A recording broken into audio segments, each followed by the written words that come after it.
Pelaksanaan gelar apel pasukan operasi Ketupat 2018 dipimpin langsung pejabat Wali Kota Lubuk Linggau Ricky Junaidi yang dipusatkan di halaman Mapolres Lubuk Linggau.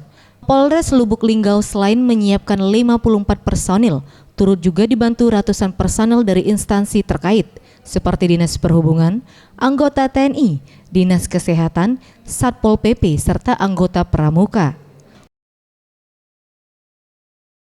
Kota Lubuk Linggau yang merupakan kota perlintasan dan masuk dalam jalur lintas Sumatera yang banyak dilalui bagi para pemudik, Polres Lubuk Linggau telah mempersiapkan 2 pos pengamanan dan 1 pos pelayanan yang tersebar di beberapa titik rawan kemacetan dan rawan tindak kejahatan di wilayah kota Lubuk Linggau.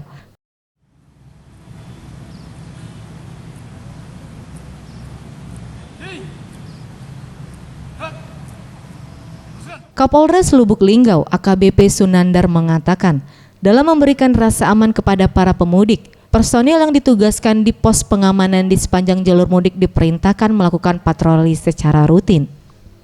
Pelaksanaan kegiatan perayaan Idul Fitri, kami dari kepolisian khususnya Polres Lubuk Linggau menggelar kegiatan operasi terpusat dengan sandi Operasi Ketupat Musi 2018.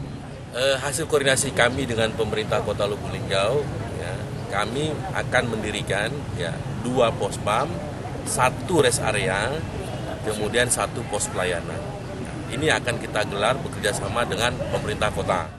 Sementara itu, dalam apel gelar pasukan operasi Ketupat Musi ini, turut juga dilakukan pemeriksaan sejumlah kendaraan operasional hingga kesiapan personil pengamanan.